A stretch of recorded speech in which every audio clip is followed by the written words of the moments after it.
तो नमस्कार दोस्तों, स्वागत है आप सभी का ऑनलाइन एडवांस्ड यूट्यूब चैनल पर। इस वीडियो में हम बात करेंगे टीजीटी पीजीटी 2021 की भर्ती के बारे में। जैसा कि आप जानते हैं कि टीजीटी परीक्षा का पहले से आयोजन हो चुका है, लेकिन पीजीटी परीक्षा को लेकर काफ़ी लंबे समय से छात्रों का इंतजार था। अब वो भी यहाँ पर समाप्त हो चुका है। लेकिन परीक्षा के बाद जो मामले सामने आ रहे हैं, चाहे वो आपकी कट ऑफ को लेकर हो, पेपर के पैटर्न के बारे में, या फिर परीक्षा के अंदर अनियमितता और भी तमाम चीज़ें देखने के लिए मिली हैं, जिसको लेकर वन बाय वन इस वीडियो में हम बात कर रहे हैं। तो चलिए दोस्तों, वीडियो शुरू करते हैं। जल्दी से कर दो वीडियो को लाइक, साथ में शेयर और चैनल को सब्सक्राइब करना बिल्कुल ना भूलें, जिससे कि आप सभी को इसी प्रकार की ऑथेंटिक जानकारियां मिलती रहें।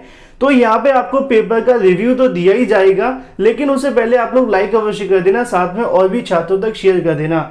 जैसा कि आप जानते हैं कि टीजीटी जब परीक्षा आयोजित हुई थी, तो उसके बाद में मैंने आप सभी के लिए कट ऑफ का वीडियो बना दिया था, और उसके बाद जब आपकी आंसर की जारी हुई तो उसके बाद एक और वीडियो बनाकर कट ऑफ के बारे में जानकारी दे दी गई थी। जिन्होंने टीजीटी की कट ऑफ का वीडियो नहीं देखा, वो एक बार अवश्य देख लें, जिससे कि आपको अपना सेफ स्कोर तो पता चल ही जाएगा, क्योंकि उस कट ऑफ की 100% सही होने की ज़्यादा संभावना है।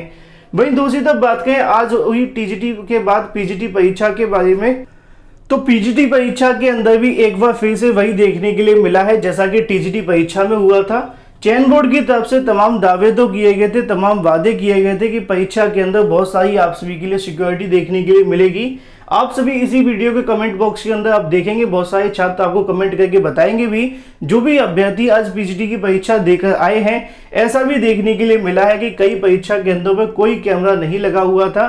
भले ही चयन बोर्ड की तरफ से दफ्तर में बैठकर ये कहा जा रहा था कि हम सभी कैमरों पर निगरानी करेंगे और भी बहुत कुछ करने वाले, मुख्यमंत्री सर की भी निगाहें टिकी रहेंगी, मतलब क्या क्या कहा जाता है आप सभी देख सकते हैं। लेकिन ऐसा समाचार पत्रों में लिखा होता है। जमीनी स्तर पे क्या हुआ मैं आप सभी को बता दूं। मेरी जो छात्रों से वार्ता हुई है उसमें छात्रों का कहना है कि कैमरे वगैरह कुछ भी देखने के लिए नहीं मिले। एक आध परीक्षा केंद्रों पर कैमरे लगे भी हुए थे, तो उनके सामने इतने बड़े बड़े मकड़ी के जाले थे। अब ये नहीं पता वो स्पाइडरमैन की शूटिंग चल रही थी या फिर परीक्षा केंद्रों की यहाँ पे छात्रों की शूटिंग की जा रही थी। तो कैमरे होना और ना होना एक बराबर देखने के लिए मिला।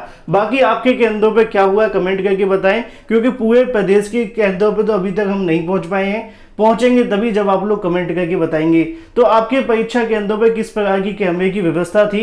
इसके अलावा छात्रों ने यहाँ पे ये भी बताया कि टीजीटी परीक्षा की तरह पीजीटी परीक्षा के अंदर भी कोई चेकिंग देखने के लिए नहीं मिली। किसी का भी आधार कार्ड या फिर एडमिट कार्ड एक बार फिर से चेक नहीं किए गए हैं, जिससे कहीं ना कहीं छात्रों में आज भी आक्रोश था। लेकिन अभ्यर्थी शांतिपूर्ण तरीके से अपनी परीक्षा देना चाहते थे। तो यहाँ पे पीजीटी परीक्षा के अंदर ना तो कैमरे मिले हैं और ना ही कोई चेकिंग की गई है। और इतना ही नहीं, जो चयन बोर्ड की तरफ से कहा जा रहा था कि परीक्षा से पहले हमारे सेंटरों पे आप सभी के सामने जो पेपर है वो खोला जाएगा, यहाँ पे एक अभ्यर्थी की तरफ से बहुत सारे मैसेज करके मुझे बताया भी गया है कि हमारे सेंटर पर पेपर खुला मिला है, कोई कैमरा नहीं लगा हुआ था। इससे स्पष्ट होता है कि भ्रष्टाचार की ओर आकर्षित करता हुआ दिखाई दे रहा है। उन्होंने यहाँ पे जो परीक्षा केंद्र का नाम भी लिखा हुआ है, महिला सेवा सदन इंटर कॉलेज प्रयागराज। तो हम कह सकते हैं कि ज़्यादातर जो मामले प्रयागराज के अंदर जौनपुर, आजमगढ़ है ना, अंबेडकर नगर, यहीं पे क्यों देखने के लिए मिलते हैं, कहीं और नहीं होते। दूसरी जगह पर भी हो सकता था, लेकिन यहाँ पर तो खुले तौर पर भ्रष्टाचार के जो मामले वो सामने आ रहे हैं। अभी फिलहाल छात्र परीक्षा दे रहे हैं, लगातार आप सभी को ऐसे मामले समाचार पत्रों में भी देखने के लिए मिलेंगे। फिर दूसरी तरफ चयन बोर्ड कहेगा कि हमने तो बहुत शांतिपूर्ण तरीके से परीक्षा करवा ली है। छात्र जब परीक्षा की रद्द की मांग करते हैं तो फिर ये छात्रों पर आरोप लगाते हैं। अब इसके बारे में आप सभी की राय क्या है कमेंट करें। फिलहाल जो अभी तक मामले देखने के लिए मिले आप सभी को बता दिए गए हैं। एक बार फिर से उन्हीं गलतियों को दोहराया जा रहा है, जिसको लेकर लगातार छात्र बता भी रहे हैं। आपके केंद्र पे क्या हुआ कमेंट करके बताएं। लेकिन वही दूसरी तरफ बात करें अपनी अगली अपडेट के बारे में, जो कि संबंधित है टीजीटी पीजीटी की कट ऑफ। टीजीटी की कट ऑफ आपको पहले से बता दी गई थी। जैसा कि पहले भी हमें उम्मीद थी कि टीजीटी की कट ऑफ ज़्यादा नहीं जानी चाहिए, लेकिन धांधली और भ्रष्टाचार का जो सवाल आता है भर्ती के अंदर, वो हमेशा कट ऑफ को बढ़ा देता है। तो जैसा कि मुझे छात्रों से बहुत सारे रिव्यू मिले हैं, मैं आप सभी को वन बाय वन करके बता दूं। अगर हम बात करें बायो के पेपर के बारे में, तो छात्रों का कहना है कि सर मुझे खुद पे विश्वास नहीं हो रहा था कि मैंने एमएससी किया हुआ है और एमएससी करने के बाद में बायो का ऐसा पेपर देखने के लिए मिला है। हो सकता है कि पैटर्न थोड़ा ज़्यादा टफ रहा हो, लेकिन ऐसा सिर्फ बायो के अंदर भी नहीं हुआ। छात्रों की तरफ से यहाँ पे ये भी बताया गया है कि फिजिक्स के अंदर जो जितने न्यूमेरिकल्स डाल दिए गए थे, पेपर को टफ बनाने के लिए, क्योंकि एक तरफ तो समय कम था, दूसरी तरफ न्यूमेरिकल इतने ज़्यादा है ना, तो हम कह सकते हैं कि फिजिक्स का पेपर काफ़ी ज़्यादा टफ रहा। दूसरी तरफ बायोलॉजी वाले छात्रों का भी कहना है कि पेपर काफ़ी ज़्यादा टफ रहा।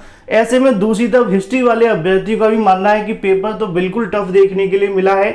तो पीजीटी परीक्षा का जो पेपर का पैटर्न है इस बार, अगर हम हर एक सब्जेक्ट के बारे में कहें तो लगभग ऐसा ही देखने के लिए मिला था टीजीटी के अंदर, कि टीजीटी लेवल से काफ़ी ऊपर का पेपर था। अब ऐसे में जो भी पीजीटी की परीक्षाएं आगे होने वाली हैं, सतर्क रहें, सावधान रहें, क्योंकि अगर आप सभी ने मेरा एक पहले वीडियो देखा होगा, परीक्षा से पहले मैंने आपको जानकारी दी थी जब टीजीटी बायोलॉजी की परीक्षा करवाई गई थी, तो वहां पे भी मैंने आपको बताया था कि जो इस बार क्वेश्चन पूछे जा रहे हैं चयन बोर्ड की तरफ से नए पैटर्न पर आधारित हैं। क्वेश्चनों को घुमा फिरा कर पूछा जा रहा है। फिजिक्स के अंदर तो न्यूमेरिकल डाल दिए गए, तो मैथ के अंदर और भी कुछ आपको देखने के लिए मिलेगा। तो अलग अलग विषयों के जो पेपर है वो काफ़ी ज़्यादा टफ देखने के लिए मिल रहे हैं, और जब पेपर टफ जाता है तो कट ऑफ कम रहने की संभावना रहती है। जैसा कि आप जानते हैं कि ज़्यादा क्वेश्चन तो टफ होते नहीं हैं, ज़्यादा से ज़्यादा 17-18 ऐसे क्वेश्चन होते हैं जो कि आपकी मेरिट को निर्धारित करते हैं। बाकी जो पेपर के क्वेश्चन होते हैं वो थोड़े से कम होते हैं, है ना।